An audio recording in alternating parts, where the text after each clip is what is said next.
खुशामदीद। बहुत शुक्रिया। क्या आप थोड़ी मदद करेंगे? बिल्कुल, क्यों नहीं करूंगा मैं।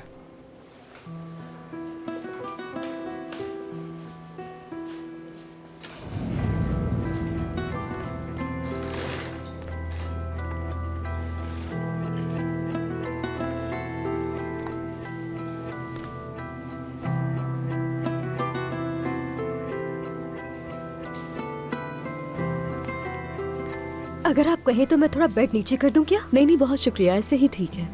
अगर आपको किसी भी चीज की जरूरत हो तो ये वाला बटन दबा दीजिएगा, मैं फौरन आ जाऊंगी। वैसे आप बहुत ख्याल करते हैं इनका। तुमने मुझे दुनिया का बेस्ट गिफ्ट दिया है और मैं तुम्हारा शुक्रिया भी अदा नहीं कर सकी।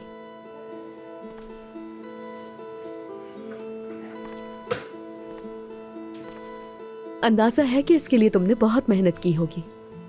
खुशी है तुम्हें पसंद आया। पागल हो गए हो, बहुत पसंद आया है मुझे। बस जैसे ही मैं खड़ी होंगी ना, अपनी प्रैक्टिस फौरन शुरू करूंगी और देखना ये ऑटोग्राफ मेरे लिए गुड लक साबित होगा और तुम्हारी वजह से एक बेहतरीन खिलाड़ी बन जाऊंगी।